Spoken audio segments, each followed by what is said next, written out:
아침 목사에 오신 여러분들을 환영하고 축복합니다. 하나님께서 새로운 날을 허락하셨는데요. 새로운 날을 맞는 새로운 은혜로 오늘 하루 우리 인생을 지켜줄 줄 믿습니다. 오늘은 거듭난 사람이란 제목을 가지고 요한복음 3장 1절부터 15절까지 말씀을 좀 살펴봤으면 좋겠습니다. 우리 1절과 2절 말씀 같이 한번 읽어볼까요? 그런데 바리새인 중에 니고데모라 하는 사람이 있으니 유대인의 지도자라. 그가 밤에 예수께 와서 이르되 라삐여, 우리가 당신은 하나님께로부터 오신 선생인 줄 아나이다. 하나님이 함께 하시지 아니하시면 당신이 행하시는 이 표적을 아무도 할 수 없음이니이다. 네. 우리가 요한복음 3장 앞부분에서는 니고데모라는 사람과의 대화에 대해서 길게 기록하고 있습니다. 그런데 이 니고데모는 누구냐면 바리새인 중에 한 명이라고 그랬어요. 이 유대인들의 바리새인들은 율법을 굉장히 중요시했어요. 그래서 율법과 하나님 나라에 대한 믿음에 대한 열심이 있었어요. 그래서 구약에 이야기하는 하나님의 말씀, 성경, 율법을 지키려고 노력했던 사람들이에요. 뿐만 아니라 유대의 지도자라고 표현하고 있습니다. 그 당시에 유대 사회는 종교적인 사회였어요. 그래서 종교 지도자가 곧 정치 지도자이기도 했습니다. 그만큼 지도자가 됐다는 것은 그만큼 인정을 받았다는 거겠죠. 그래서 니고데모 어떤 사람이냐면 하나님 율법을 지키기 위해서 노력했던 사람이고, 또 그러한 노력들에 대해서 인정받고 사람들의 존경을 받고 있던 사람이었어요. 그런데 이 사람이 그가 밤에 예수님을 찾아왔다라고 이야기했습니다. 그럼 왜 밤에 찾아왔을까요? 뭐 여러 가지 이유가 있을 수 있겠죠. 뭐 성경 밝히고 있지 않으니까 낮에 중요한 일이 있어서 밤에 찾아왔을 수도 있어요. 하지만 밤에 찾아온 이유 중에 하나는 아마 그런 게 아닐까 싶어요. 이 사건 이전에 뭐가 있었어요? 예수님께서 성전을 청결케 하신 사건이 있습니다. 성전에서 장사하는 사람들 내쫓고 막 그랬던 일이 있어요. 이것으로 인해서 유대 지도자들과 네가 무슨 권위로 이런 일을 하냐 하며 갈등이 생겼죠. 그러다 보니까 아마 유대 지도자들의 입장에서는 예수는 눈의 가시처럼 여겨졌을 거예요. 그런 예수를 만나러 가는 게, 대낮에 사람들 많이 보는데 만나러 가는 게 조금 거부감이 생겼을 수도 있어요. 그래서 밤에 찾아오지 않았겠느냐. 물론 왜 밤에 찾아오는지 정확히는 알 수 없습니다. 근데 이렇게 추측해 볼 수 있는 거죠. 그런데 예수께 와서 뭐라고 그러냐면 랍비여라고 이야기해요. 랍비는 선생이라는 뜻이에요. 선생님. 그러면서 뭐라고 얘기하냐면 당신이 하나님께로부터 오신 선생인 줄 아나이다 라고 이야기를 해요. 이거는 이전에 있었던 유대 지도자들과의 태도와는 다르죠. 유대 지도자들은 뭐라고 했어요? 성전 청결을 했을 때, 야, 네가 무슨 권세로 이런 일을 하냐? 하나님이 너를 보냈다는 증거를 보여라 라고 이야기를 해요. 그런데 지금 뭐라고 인정해요? 그것들을 인정하고 있어요. 이런 면에서 니고데모는 굉장히 겸손한 사람이에요. 정말 예수님은 어쩌면 그 당시에 보면 나사렛 출신이잖아요. 정말 제대로 된 교육도 못 받았잖아요. 율법 교육도 안 받았어요. 바리새인도 아니에요.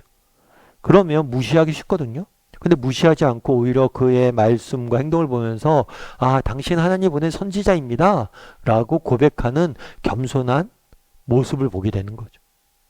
그러자 예수님은 니고데모에게 뭐라고 했을까요? 우리 3절 말씀 같이 한번 읽어볼까요? 예수께서 대답하여 이르시되 진실로 진실로 내게 이르노니 사람이 거듭나지 아니하면 하나님의 나라를 볼 수 없느니라. 예수님께서 뭐라고 이야기하냐면 사람이 거듭나지 아니하면 뭐라고요? 하나님 나라를 볼 수 없다. 이 거듭나다는 건 뭐예요? 다시 태어난다는 거예요. 다르게 말하면 이런 거죠. 네가 다시 태어나지 않는다면 하나님 나라를 볼 수 없을 것이다 라고 말하는 거예요. 그럼 이 말을 들은 니고데모 입장에서는 어땠을까요? 니고데모 입장에서는 어땠을까요? 이 말을 듣고 굉장히 충격적으로 다가오지 않았을까요?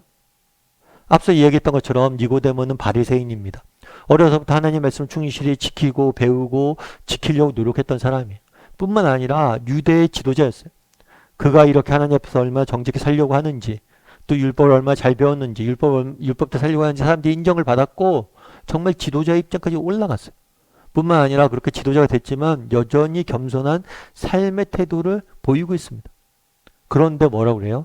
네가 다시 태어나야겠다. 그래야지 하나님 나라를 볼 수 있다. 다르게 말하면 너는 아직 하나님 나라를 보지 못했다는 거. 정말 내가 이렇게 열심히 율법을 지키고 열심히 종교 생활을 해왔는데 너는 하나님 나라를 볼 수 없다라는 이야기를 들었다고 생각해 보세요. 그것이 얼마나 충격적으로 다가왔겠어요.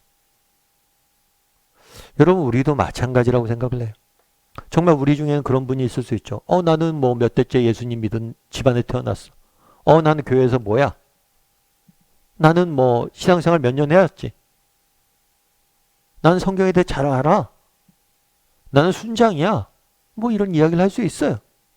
하지만 정말 우리가 하나님 나라를 보고 있는가? 정말 내가 참된 믿음이 있는가? 정말 이걸 늘 지켜보고 우리가 한번 점검해 봐야 돼.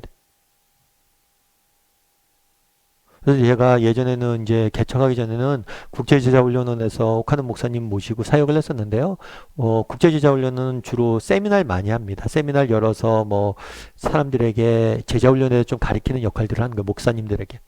그래서 국내 목사님들뿐 아니라 해외 목사님들도 되게 많이 저희가 가르치고 그랬던 적이 있어요. 그런데 해외 목사님들 보면서 제가 느꼈던 게 있어요. 그건 뭐냐면 일본 목사님과 중국 목사님들은 좀 다르더라고요. 일본 목사님들은 재밌는 게 뭐냐면 내가 한 어떤 것에 대해서 한 70%를 알아요. 그래도 일본 목사님들은 모른다고 생각해요. 그분 목사님들은 100%가 돼야지 완벽히 알아야 안다고 이야기하더라고요. 그래서 가끔 들어보면 저 목사님 같은 경우에는 세미나 들어서 이미 충분히 아는 것 같은데도 계속 열심히 들어요. 근데 중국 목사님들은 뭐냐면 한 50%만 알아도 뭐라고 그래요? 안다고 생각해요. 그 세미나 하다 보면 좀 듣다가 자기 다 알았대요. 이제 이해했대요. 근데 제가 보기엔 전혀 이해 못했거든요. 근데 자기가 다 안돼요. 그러고 막 가더라고요. 그런 거 보면 야, 이게 나라마다 좀 다르구나 이런 생각이 들면서 그런 생각이 들었어요. 나도 저런 사람은 아닐까? 정말 하나님에 대해 조금 아는데 마치 다 안다고 교만에 빠져 있는 사람은 아닐까? 정말 그런 생각들이 많이 들었어요. 예전에도 한번 말씀드렸죠. 한경진 목사님은 아마 아실 거예요. 우리나라에서 가장 존경받는 목사님 중에 한 분이에요. 물론 이분 같은 경우에는 이분이 잘못한 것도 많아요. 하지만 그분이 뭐 완벽한 사람 아니니까. 그럼에도 불구하고 그가 정말 존경받을 만한 면도 많죠. 특별히 그래서 나중에는 종교계의 노벨상이라고 하는 템플턴 상도 받으셨어요. 근데 정말 이 상을 받을 때 정말 모두가 그를 높이고 축하하는 자리에서 뭐라고 그랬냐면 나는 신사참배한 죄인이다 고백을 하셨어요. 정말 이게 쉽지 않아요. 다른 사람들이 다 높일 때 나의 잘못을 내려놓고 고백하는 게 쉽지가 않아요. 그만큼 겸손한 분이시죠. 근데 그분이 이제 나중에 이제 은퇴한 다음에 후배 목사님들 그분을 찾아갔어요. 그래서 이야기한 거예요. 목사님, 저희가 이제 목회를 하고 있는데 저희에게 한 가지 조언을 해주십시오. 어떤 조언을 주시겠습니까? 그랬더니 이 한경진 목사님이 그랬던 거예요. 목사님들 예수 잘 믿으라고. 예수 잘 믿으라고. 내가 목사인데 예수 잘 믿으란 말이 무슨 겉면이에요. 근데 그게 맞는 얘기예요. 내가 목사기 때문에 어쩌면 예수를 잘 믿는다고 착각하기 좋은 가장 좋은 위치에 있을 수도 있어요. 그러니까 목회자들이 정말 조심해야 돼요. 왜요? 내가 목회자이기 때문에 내가 예수님을 믿는다고 정말 착각하기 쉬운 위치가 목회자라는 거예요.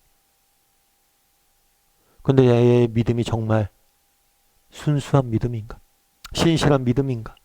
정말 하나님 온전히 신뢰하는 사람인가? 늘 점검해 봐야 되는 거예요. 그날의 니고데모는 마찬가지. 니고데모가 누굽니까? 바리새인 중에 바리새인이요. 정말 이스라엘 선생이요. 정말 그렇게 존경받는 사람인데 아니라는 거예요. 네가 한번 정직히 돌아보라는 거예요. 네가 거듭났는지. 우리도 늘 점검해 봤으면 좋겠어요. 내 믿음에 대해서. 정말 나는 정말 내 믿음은 온전한 믿음인가? 내가 비록 목사고, 내가 비록 장로고, 내가 권사고, 내가 뭐 교회 봉사 얼만큼 했고, 내가 성경에 대해서 정말 몇 독을 했고, 얼만큼 알아도 우리의 믿음이 정말 이제 막 예수를 믿은 사람보다 믿음이 뒤처질 수 있어요. 그러면서 늘 겸손히 나는 참된 믿음을 가졌는지 돌아보고 점검하고 날마다 우리의 믿음을 정말 잘 지키고 가꾸기 위해서 노력할 줄 아는 저나 여러분이 되기를 주님의 이름으로 소원합니다. 우리 함께 기도했으면 좋겠는데요. 기도하실 때 오늘 말씀 기억하면서 기도했으면 좋겠습니다. 하나님, 제 믿음을 한번 돌아보길 원합니다. 정말 제 믿음이 온전한 믿음인지, 하나님 보시기에 기뻐하실 만한 그런 믿음이 되어 있는지 돌아보게 해달라고 기도해 주시고, 또 온전한 믿음을 갖게 해달라고, 정말 하나님이 기뻐하실 만한 믿음의 자리로 나아갈 수 있는 정말 믿음의 모양만 있고 그 내용이 없는 그런 사람이 되지 않게 해달라고. 정말 내 삶 가운데 정말 믿는 자로서 믿는 자답지 않는 삶의 모습은 없는지 날마다 돌아보고 정직히 믿음의 길을 걸어가는 사람 되게 해달라고. 이 시간 목소리로 같이 기도하도록 하겠습니다. 같이 기도하시겠습니다.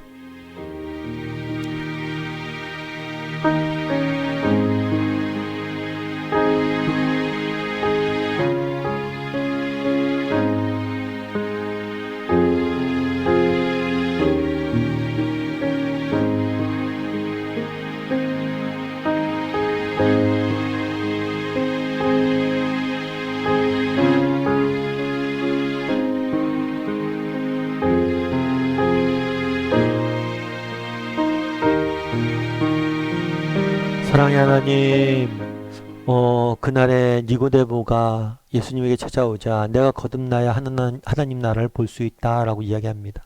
네가 바리새인이고 정말 이스라엘 선생이지만 네가 거듭나야겠다라고 말씀하시는 모습들을 보게 됩니다. 정말 우리의 믿음에 대해서 날마다 정직히 돌아보게 도와주시옵소서. 나의 믿음은 정말 하나님이 기뻐하실 만한 믿음인지 돌아보고 나의 믿음을 정말 점검하고 나의 믿음을 정말 더욱더 굳건히 날마다 세워갈 수 있는, 그래서 정말 하나님이 기뻐하실 만한 믿음을 가질 수 있는 우리 모두가 될 수 있도록 주여 은혜를 더하여 주시옵소서. 아버지 하나님, 오늘 하루도 세상 속에 살아가야 됩니다. 하나님, 당신만이 우리의 소망이 되시고 당신만이 우리의 능력이 되십니다. 오늘 하루 우리 인생과 동행하여 주시고 우리로 하여금 승리할 수 있는 하루가 될 수 있도록 주여 붙잡아 주시옵소서. 은혜 감사드리며 모든 말씀 예수님의 이름으로 기도드립니다. 아멘.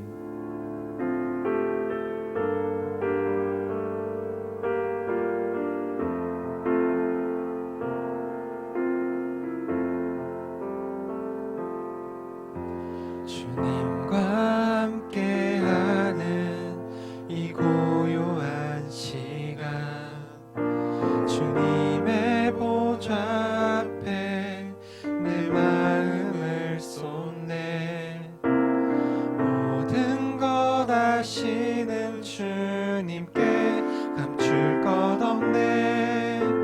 내 맘과 정성 다해 주